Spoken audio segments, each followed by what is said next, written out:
Today's thought, आज का विचार क्या है? बनाया है। इसीलिए इस बात का ध्यान रखिए कि आप क्या सोचते हैं।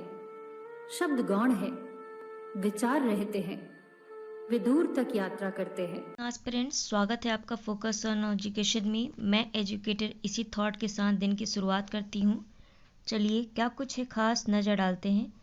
आज 16 नवंबर 2020 है और फर्स्ट पॉइंट क्या है, इंटरनेशनल फाइनेंशियल सेंटर कहाँ खोला जा रहा है। तो इसे डिसाइड किया गया है गांधीनगर में। गांधीनगर कहाँ पे है? गुजरात में। तो अब गुजरात में इंटरनेशनल यानी अंतर्राष्ट्रीय वित्तीय केंद्र खोला जाएगा, जिससे कि हमें और पूरे वर्ल्ड को बहुत फ़ायदा होगा। जैसे WHO है आपकी, उसकी कई सारी ब्रांचेस अलग अलग जगह पे खोली गई हैं। और IMF है यानी इंटरनेशनल मॉनिटरिंग फंड। ठीक है, इसी तरह से ऐसा नहीं है कि इंडिया में पहली बार, इंडिया में तो पहली बार है, लेकिन वर्ल्ड में और दूसरे कंट्रीज़ में सिंगापुर में है। ठीक है, उसके बाद आपका पोलैंड और भी कंट्रीज़ में है। तो जो सबसे नज़दीक है एशिया में वो कहाँ पे? सिंगापुर में है। लेकिन अब अगर इंडिया में भी खुल जाएगा तो हमें बहुत सारे फ़ायदे हो जाएंगे। इसके लिए हमें कहीं बाहर नहीं जाना पड़ेगा और जो दूसरे कंट्रीज़ हैं उन्हें भी इंडिया में आके जो भी लाइसेंस होगा उन्हें ले सकते हैं। तो ये गांधीनगर में खोला जा रहा है। गांधीनगर में एक और बात की गई है कि गुजरात में मैरीटाइम क्लस्टर प्रोजेक्ट भी खोला जा रहा है। किसके अंतर्गत? गिफ्ट सिटी के अंतर्गत। आपको ये याद रखना है, गिफ्ट सिटी कहाँ पे खोली जा रही है? गुजरात में पहला, और यहीं पे आपका मैरीटाइम क्लस्टर प्रोजेक्ट भी खोला जा रहा है। इसी तरीके हमने देखा था कि विश्व का सबसे बड़ा, सबसे लंबा रोपवे भी खोला जा रहा है, जो कि कहाँ पे है? जूनागढ़ में है। इस पॉइंट को याद रखिएगा। गुजरात जो है वो किन पे टॉप पर है? तो आपका सोलर रूफ इंस्टॉलमेंट में टॉप पर है, वेस्ट वाटर मैनेजमेंट में टॉप पर है और एक्सपोर्ट रेडीनेस इंडेक्स पे टॉप पर है। तो ये 3 हैं, इन्हें याद रखिएगा। और भी हैं बट ये ज़्यादा इम्पॉर्टेंट है। चलिए नेक्स्ट पॉइंट पे देखिए, वो क्या है।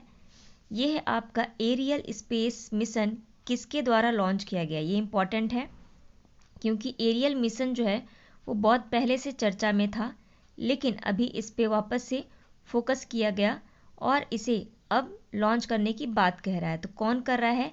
तो आपके ऑप्शन में नासा का भी हो सकता है, लेकिन आपको याद रखना है ये नासा नहीं है, ये है यूरोपियन यूनियन एजेंसी, जिसे कि हम ईसा के नाम से जानते हैं। और अगर पूछे कि एरियल मिशन जो है वो क्या है, तो ये स्टडी करेगा जो एक्सो प्लानट है। अब एक्सो प्लानट क्या है? तो ये जो हमारे सौर मंडल है उसके बाद बाहर आपको एक कैपलर बेल्ट मिलती है। कैपलर बेल्ट के आगे बहुत सारे और भी जो स्टार्स हैं उनके बारे में इसका स्टडी रहेगा। तो आपको याद रखना है ये किससे संबंधित है। एरियल मिशन, स्पेस मिशन किसका है। ठीक है, इसी तरह नासा ने भी अपना लॉन्च किया हुआ है। जैसे वहाँ पे कैपलर टेलीस्कोप है, जिसकी वजह से हम बहुत सारे स्टार्स को जानते हैं या फिर और सारे उसके प्लैनेट्स है उसको जानते हैं। ठीक है, ये पॉइंट याद रखिएगा। नेक्स्ट पॉइंट क्या है, भारत किस देश के साथ ब्रह्मोस मिसाइल डील करेगा। तो अब भारत जो है वो फिलीपींस के साथ, फिलीपींस की कैपिटल क्या है? मनीला। तो भारत और मनीला, यानी भारत अब मनीला को ब्रह्मोस मिसाइल देगा। ब्रह्मोस मिसाइल हम भारत और रशिया के द्वारा मिलकर बनाए हुए हैं। ठीक है, और ये एक ऐसी मिसाइल है, ये एक क्रूज मिसाइल है, इसे भी याद रखिएगा। ठीक है, और अगर फिलीपींस में किसका हेडक्वार्टर है तो आप मुझे बताइए कमेंट सेक्शन में, क्योंकि मैंने इस पार्ट को पढ़ाया हुआ है। चलिए नेक्स्ट पॉइंट पर नजर डालें, वो क्या है। किस देश में गर्भपात कानून के खिलाफ विरोध चल रहा है। तो ये इम्पॉर्टेंट है क्योंकि बहुत समय तक यहाँ पे गर्भपात से रिलेटेड कानून बनाए गए थे, अभी उसमें कोई भी ढिलाई नहीं दी गई है। तो वो कहाँ पर है? पोलैंड में है। ठीक है, याद रखिएगा इसे। कहाँ पर ऐसे कानून को किया गया है? तो पोलैंड में। आपको लगेगा कि अरबियन कंट्रीज़ हो सकती हैं, ठीक है, जैसे सऊदी अरब, आपका अमीरात, इजिप्ट, लेकिन ये इसका आंसर क्या है? पोलैंड है। यहाँ पे गर्भपात जो कानून है, एबॉर्शन का जो लॉ है, उसके खिलाफ लोगों में विरोध हुआ है, वो सड़कों पर उतर आए हैं कि ये कानून जो आया है उसे हटा दिया जाए।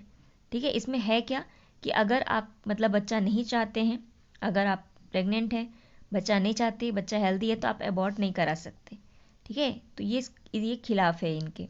चलिए नेक्स्ट पॉइंट पर नजर डालें, वो क्या है, किस देश के ये नाम याद रखिएगा, सहाद रहमान, ठीक है, क्या नाम है, सहात रहमान ने अंतर्राष्ट्रीय बाल शांति पुरस्कार जीता है। तो ये इंपॉर्टेंट है, शांति बाल पुरस्कार 2020 का किसने जीता है, ये भी क्वेश्चन पूछ सकता है। तो उत्तर क्या होगा, शाहदत रहमान, ठीक है। शहादत मतलब जैसे आप पूजा करते हैं ना, तो ऐसे ही याद रखिएगा, शहादत रहमान। ये कहाँ के हैं, ये बांग्लादेश के हैं। बांग्लादेश और भारत के बीच में कौन सी एक्सरसाइज होती है, एक तो होती है संप्रीति एक्सरसाइज, जिसे याद रखना है, और 2019 में कहाँ हुई थी, मेघालय में हुई थी। अभी हम यहाँ पे बोंगो सागर देख रहे थे, ठीक है, बोंगो सागर, यहीं पे क्या है, चटगांव है। बांग्लादेश पहला ऐसा देश बन गया दुनिया का जो कि इंटरनेट फैसिलिटी को बैन किया था, फ्री इंटरनेट फैसिलिटी को जो सोशल मीडिया के द्वारा दी जाती है उसको बैन कर दिया था। तो इस पॉइंट को याद रखिएगा। चलिए नेक्स्ट पॉइंट पर नजर डालें, वो क्या है, ये है आपका, किस राज्य केंद्र शासित प्रदेश में कोरोना मरीज के मुफ्त ट्रांसपोर्टेशन के लिए जीवन सेवा ऐप लॉन्च किया गया है। तो ऐसा करने वाला कौन हो सकता है, हमारे केंद्र सरकार, वो केंद्र शासित प्रदेश कौन है, दिल्ली है, ठीक है। दिल्ली में पहला प्लाज्मा बैंक खोला गया था। यहीं पे 21 दिनों के अंदर ही डीआरडीओ ने एक पटेल हॉस्पिटल भी खोला था। इस पॉइंट को भी याद रखिएगा, ठीक। चलिए नेक्स्ट पॉइंट पर नजर डालें, वो क्या है, वित्त मंत्रालय ने कोविड-19 सुरक्षा मिशन के लिए कितने करोड़ रुपए का अनुदान देने की घोषणा की है। तो कितना वित्त मंत्रालय दे रहा है, तो 900 करोड़ दे रहा है। इस पॉइंट को याद रखिएगा। वित्त मंत्री कौन है, हम जानते हैं, निर्मला सीतारमण जी। नेक्स्ट पॉइंट क्या है आपका, 15वें पूर्व एशिया शिखर सम्मेलन में भारत का प्रतिनिधित्व किसने किया। तो अभी पूर्व एशिया शिखर सम्मेलन हुआ, कौन से नंबर का है, तो 15वें नंबर का है। भारत के द्वारा कौन रिप्रेजेंट किया, तो एस जयशंकर के द्वारा इसे रिप्रेजेंट किया गया। इस पॉइंट को भी याद रखिएगा। अभी एस जयशंकर जो हैं वो 2 दिवसीय यात्रा पे गए थे, कहाँ पे, मालदीव में, ये भी पॉइंट याद रखिएगा। और मालदीव में भी जो वहाँ पे भी हस्ताक्षर किए गए, ठीक है, इस पॉइंट को याद रखिएगा। नेक्स्ट पॉइंट क्या है, किसे विश्व के सबसे कम उम्र के लेखन के रूप में मान्यता मिली है, यानी कौन सा ऐसा व्यक्ति है, कौन सी ऐसी लेखिका है या लेखक हैं जिन्हें की बहुत कम उम्र में है, तो वो कौन है, अभिजीता गुप्ता। ये कितने साल की हैं, ये लड़की हैं, ये बस मात्र 7 साल की हैं, ठीक है, ये पॉइंट याद रखिएगा। एक ये याद रखिएगा, और एक आपका जो अभी मैंने बताया कि किस देश में गर्भपात कानून के विरोध लोग सड़कों पे उतर आए हैं, तो वो कौन है, पोलैंड। नेक्स्ट पॉइंट क्या है आपका, किस राज्य ने मुखिया ग्रामीण सड़क योजना शुरू किया है। तो ऐसा करने वाला कौन है, आपका मध्य प्रदेश है। मध्य प्रदेश की कैपिटल क्या है, भोपाल, याद रखिएगा। और मध्य प्रदेश में रीवा जो जगह है, रीवा एक जिला है इनका, रीवा जिला में एशिया का या जो सबसे बड़ा सोलर पावर प्रोजेक्ट लगाया गया, अकॉर्डिंग टू एरिया, प्रोडक्शन के अकॉर्डिंग नहीं है, याद रखिएगा, एरिया के अकॉर्डिंग ये सबसे बड़ा है।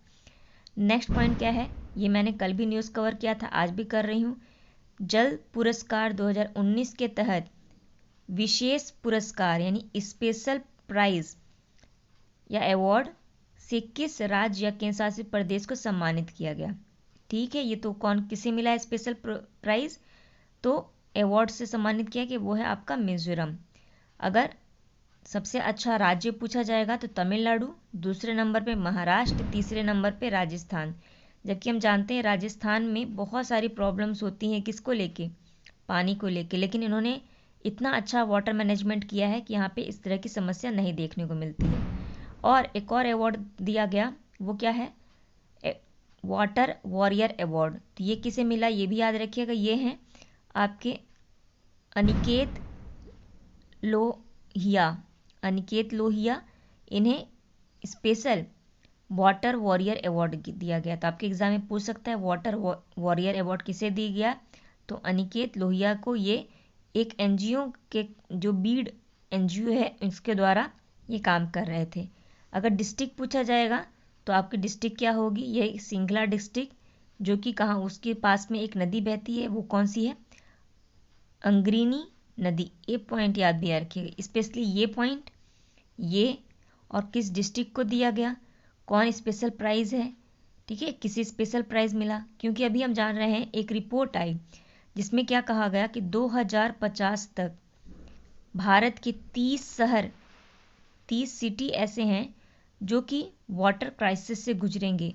उसमें गुजरात के बहुत सारे हैं और फिर राजस्थान के ज़िले हैं, जयपुर जैसे, जयपुर कहाँ पे यूनेस्को में शामिल है ना, अभी पिंक सिटी के नाम से जानते हैं, तो ये भी वाटर क्राइसिस से गुजरेगा। तो ये पॉइंट याद रखिएगा, आउट ऑफ 100 में से 30 तो कहाँ के हैं, इंडिया के ही हैं। तो ये पॉइंट याद रखिएगा। इस तरह के जो हैं पॉइंट ये तो नहीं पूछे जाते, लेकिन हाँ अगर कुछ अवार्ड मिलता है तो वो पूछे जाते हैं। नेक्स्ट पॉइंट को देखिए, वो क्या है, ये है आपका नमोमेस प्रसार स्टूडियो एस्ट्रोनॉमी टीम, जिसे कि हम नापास्ट के नाम से जानते हैं, का संबंध किस राज्य से है। तो इसे भी लाया गया, ये उड़ीसा राज्य से संबंधित है। इसमें क्या किया जाएगा, इसमें 10 स्कूली छात्र को नासा के ह्यूमन एक्सप्लोरेशन रोवर चैलेंज 2021 में भाग लेने के लिए चुना जाएगा। तो इसलिए इम्पॉर्टेंट हो जा सकता है कि नासा में अगर कोई चैलेंज रखा है तो उसको अगर इंडिया में से कोई भी एक सेलेक्ट होता है तो ये इम्पॉर्टेंट बन जाता है। तो उड़ीसा गवर्नमेंट ने ये एक टीम बनाई है ऐसी, ठीक है। और उड़ीसा गवर्नमेंट से हम जानते हैं कि उड़ीसा से क्या क्या इम्पॉर्टेंट है, वहाँ पे ओलिवर टर्टल मिलता है, वहाँ पे एक येलो रंग का टर्टल भी पाया गया, और जितने भी आपकी और स्कीम्स हैं, ठीक है, वो भी यहाँ पे लॉन्च की गई थी। तो स्कीम्स आप देखते रहिएगा, लेकिन फ़िलहाल इस न्यूज़ को आप ध्यान दीजिएगा। चलिए नेक्स्ट पॉइंट पर नज़र डालें, वो क्या है, केंद्र सरकार ने ऑपरेशन ग्रीन स्कीम, जिसे कि टॉप टू टोटल के तहत उत्तर पूर्वी और हिमालयी राज्यों में फलों और सब्जियों के हवाई परिवहन के लिए कितने प्रतिशत सब्सिडी देने की घोषणा की है। इंपॉर्टेंट है। तो 50% की सब्सिडी दे रहा है, मतलब 50% आप लगाइए, 50% आपकी गवर्नमेंट लगाएगी, मतलब सेंट्रल गवर्नमेंट। किसमें, तो आपकी ऑपरेशन ग्रीन स्कीम। ऑप्शन पूछ सकता है ऑपरेशन ग्रीन स्कीम किससे रिलेटेड है, तो आपको पता होना चाहिए ये आपके एग्रीकल्चर से संबंधित है। और कौन से इसमें प्रोडक्ट आते हैं, यानी कौन से उत्पादक आते हैं, तो टी से हो गया आपका टमाटो यानी टमाटर, ओ से हो गया आपका ओनियन यानी प्याज, पी से हो गया आपका पोटैटो यानी आलू, ठीक है। तो ये टॉप से आपको याद रखना है, ये टॉप इसका नाम भी है। और किसको दे रहा है, तो उत्तर पूर्वी और हिमालय राज्यों को, ठीक है, यानी 7 सिस्टर्स और आपके हिमालय राज्य जो हैं उनको ये सब्सिडी प्रोवाइड कराई जाएगी। नेक्स्ट जो पॉइंट है ये क्या है, किसकी आत्मकथा आई एम नो मसीहा है, ये भी लॉन्च की जाएगी। आई एम नो मसीहा ये किसकी है, तो सोनू सूद की है, ये याद रखिएगा। नेक्स्ट जो पॉइंट है, किस राज्य के मुख्यमंत्री ने मिशन रोजगार नाम का अभियान शुरू करने की घोषणा की है। तो मिशन रोजगार कौन शुरू कर रहा है, तो यूपी गवर्नमेंट शुरू कर रही है। यूपी गवर्नमेंट से आपको क्या क्या याद रखना है उस पर देखिए। फर्स्ट तो हम देखते हैं कि क्या यूपी किसी रैंकिंग में टॉप पर है, तो बिल्कुल है। एक तो आपका मनरेगा में टॉप पर है, ठीक है, मनरेगा में। एक आपका ट्रांसजेंडर जो होते हैं उनकी जनसंख्या सबसे ज़्यादा कहाँ पर है, इंडिया में ही है। और इंडिया में ही विश्व का, मतलब इंडिया का ट्रांसजेंडर विश्वविद्यालय खोला जा रहा है, इस पॉइंट को भी याद रखिएगा। यहीं पे आपका एलिफेंट सेंटर लगाया जा रहा है, एलिफेंट रिहेबिलिटेशन सेंटर। यहीं पे आपका गिद्धों के लिए आपका कंजर्वेशन सेंटर लगाया जा रहा है। और यहाँ पे यूपी में ही आपका पहला क्या बोलते हैं, यूपी में आपको और भी सेंटर्स मिल रहे हैं, जैसे कि आपका खिलौने के लिए टेराकोटा जो है वहाँ पे यूपी में ही है। तो ये जो पॉइंट्स हैं इसे आप याद रखिएगा यूपी से रिलेटेड। आई होप आपको ये वीडियो पसंद आया होगा। इसे लाइक कीजिए, कमेंट कीजिए, शेयर कीजिए। Thank you aspirant.